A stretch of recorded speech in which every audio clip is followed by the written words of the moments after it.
प्यारे बच्चों नमस्कार। आज की ऑनलाइन क्लास में आपका स्वागत है। प्यारे बच्चों, आज हम कक्षा 7 विज्ञान विषय में अध्याय 17 वन हमारी जीवन रेखा के अभ्यास के प्रश्नोत्तरों को हल करेंगे। जो बच्चे चैनल पर नए हैं या जिन बच्चों ने अभी तक चैनल को सब्सक्राइब नहीं किया, सब्सक्राइब कर लें, लाइक कर दें और शेयर कर दें। तो शुरू करते हैं आज की क्लास। पहला प्रश्न आप देख सकते हैं अपनी स्क्रीन पर। पहले प्रश्न में क्या है देखो। समझाइए कि वन में रहने वाले जंतु किस प्रकार वनों की वृद्धि करने और पुनर्जनन में सहायक होते हैं। तो विभिन्न प्रकार के जानवर शाकाहारी, मांसाहारी, सर्वाहारी जंगलों में रहते हैं, आपको पता है, और खाद्य श्रृंखला में योगदान करते हैं। खाद्य श्रृंखला में योगदान कैसे? जैसे शाकाहारी को मांसाहारी खाता है और मांसाहारी को सर्वाहारी खाता है, और शाकाहारी जो होते हैं वो पेड़ पौधों से प्राप्त भोजन को खाते हैं। निम्नलिखित गतिविधियों से पता चलता है कि कैसे जानवर वन को बढ़ने और पुनर्जीवित करने में सहायक होते हैं। यानी ये जानवर वनों को पुनर्जीवित करने में सहायक कैसे होते हैं देखो। जानवर जंगल के एक हिस्से से दूसरे हिस्से तक बीजों के फैलाव में मदद करते हैं। कैसे मदद करते हैं? आपको पता है, जब वो पौधों को खाते हैं तो उसके बीज भी साथ खा जाते हैं। जब वो अपशिष्ट पदार्थ बाहर निकालते हैं तो उसके साथ बीज दूसरी जगह जा गिरते हैं। पशुओं का मलमूत्र उनके मृत शरीर पर मिट्टी में विघटित हो जाता है, तो पौधों के लिए खाद के रूप में काम करते हैं। यानी जानवरों का अपशिष्ट पौधों के लिए खाद का काम करता है, जिससे वो बढ़ते हैं। सूक्ष्म जीव मृत पौधों और पत्तियों को खाद तथा ह्यूमस में परिवर्तित कर देते हैं, जो पोषक तत्वों से भरपूर होता है। मिट्टी में ह्यूमस पौधे के विकास के लिए आवश्यक खनिज प्रदान करते हैं। तो देखो, सूक्ष्म जीव भी मदद करते हैं वनों के विकास में। आगे है, समझाइए कि वन बाढ़ की रोकथाम किस प्रकार करते हैं।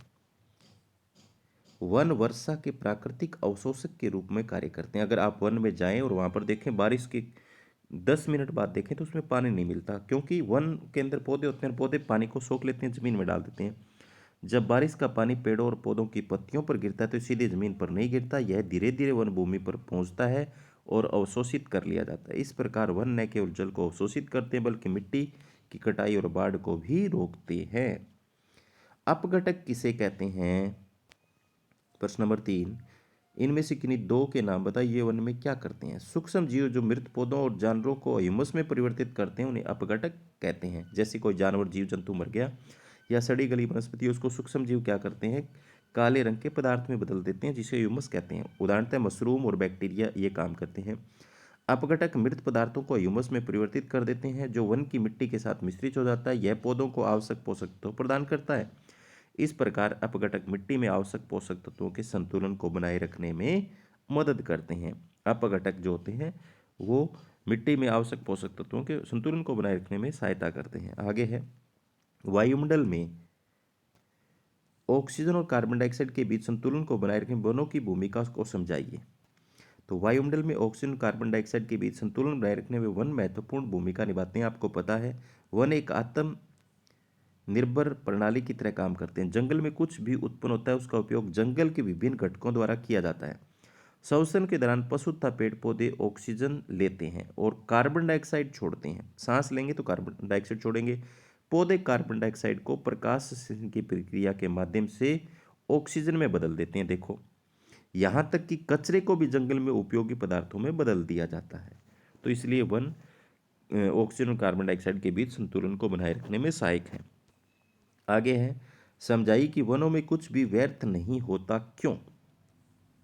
तो वन उत्कृष्ट, परिपूर्ण और प्राकृतिक पुनर्जनन कारखाने हैं। सभी जानवर, चाहे शाकाहारी हो या मांसाहारी, अंततः भोजन के लिए पौधों पर निर्भर होते हैं। शाकाहारी पौधे और उसके उत्पाद खाते हैं, मांसाहारी शाकाहारी जानवरों को खाते हैं। जानवरों और पौधों के मृत अवशेष सूक्ष्म जीवों द्वारा उपयोग किए जाते हैं और विघटित हो जाते हैं। जंगल में जो भी कुछ उत्पन्न होता है उसका उपयोग अंततः जंगल के विभिन्न घटकों द्वारा किया जाता है। वन खाद्य श्रृंखलाओं का एक जाल बनाए रखते हैं और लगभग सभी पदार्थों का उपयोग नवीनीकरण होता रहता है। इसलिए एक जंगल में कुछ भी बेकार नहीं होता, यानी एक दूसरे का उपयोग करते रहते हैं। ऐसे 5 उत्पादों के नाम बताओ जिन्हें हम वनों से प्राप्त करते हैं। तो फल और सब्जियां प्राप्त करते हैं, लकड़ी प्राप्त करते हैं, तारपीन, रबड़, कच्चा उत्पाद, मसाले, रोल, गोंद आदि दवाएं, जड़ी बूटियां प्राप्त करते हैं। आगे प्रश्न नंबर 7। प्रश्न नंबर 7 में आपको खालिस्तान भरना है। खालिस्तान में क्या है देखो। पहला खालिस्तान है कीट तितलियां। कीट तितलियां, मधुमक्खियां और पक्षी पुष्पीय पादपों को परागण में सहायता करते हैं। ठीक है। वन परिशुद्ध करते हैं हवा और पानी को। शाक वन में निचली परत बनाते हैं। वन में अक्षयमान पत्तियां और पौधों की लीद खालिस्तान को समृद्ध करती है, तो मिट्टी को। आगे है प्रश्न नंबर 8। हमें अपने से दूर स्थित वनों से संबंधित परिस्थितियों और मुद्दों के विषय में चिंतित होने की आवश्यकता है, क्यों?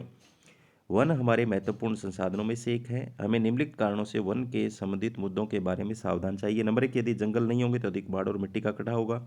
नंबर 2, वन वैश्विक पर्यावरण को शानदार तरीके से प्रभावित करते हैं। उदाहरण के लिए एक विशेष क्षेत्र में कम क्षेत्र में ग्लोबल वार्मिंग की ओर ले जाता है, जो पूरी पृथ्वी को प्रभावित करता है। अगर वन नहीं होंगे तो देखो वातावरण में कार्बन डाइऑक्साइड की मात्रा बढ़ेगी, जिससे क्या होगा, तापमान बढ़ेगा। वन कई जानवरों के आवास हैं। वनों की कटाई इनके जीवन और पर्यावरण को खतरे में डालेगी। अगर वन नहीं होंगे तो जीव कहाँ रहेंगे? पेड़ पौधों की अनुपस्थिति में बहुत से जानवरों को भोजन और आश्रय नहीं मिलेगा, ये भी खतरा है। वन हमें बड़ी संख्या में उपयोगी उत्पाद प्रदान करते हैं, जिनमें लकड़ी, फल और दवाएं शामिल हैं। ये उत्पाद पेड़ पौधों की अनुपस्थिति में संभव नहीं है। आगे समझाइए कि वनों में विभिन्न प्रकार के जंतु और पादपों के होने की आवश्यकता क्यों है। तो प्यारे बच्चों, आप इसको देख सकते हैं। जंगलों में रहने वाले जानवरों और पौधों को विविध एवं समृद्ध जैव विविधता का निर्माण करती है। जंगल की प्रणाली में विभिन्न जानवर और पौधे अलग अलग भूमिका निभाते हैं।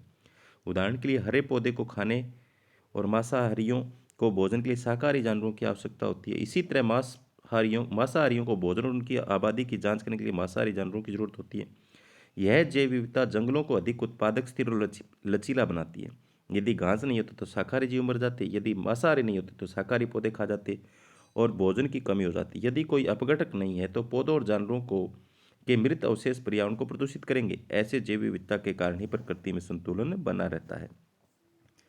आगे है प्रश्न नंबर 10। चित्र 17.5 में चित्रकार चित्र को नामांकित करना और तीरों द्वारा दिखाना भूल गया, तो आपको इसको नामांकित करना है। तो ये आप कर सकते हो, कोई दिक्कत वाली बात नहीं है।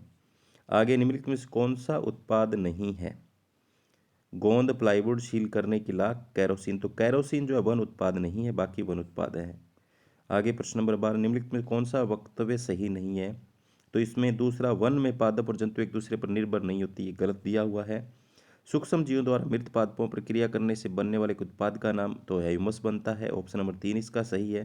तो प्यारे बच्चों, आज की क्लास में इतना ही। उम्मीद करता हूँ कि आपको समझ में आया होगा। धन्यवाद।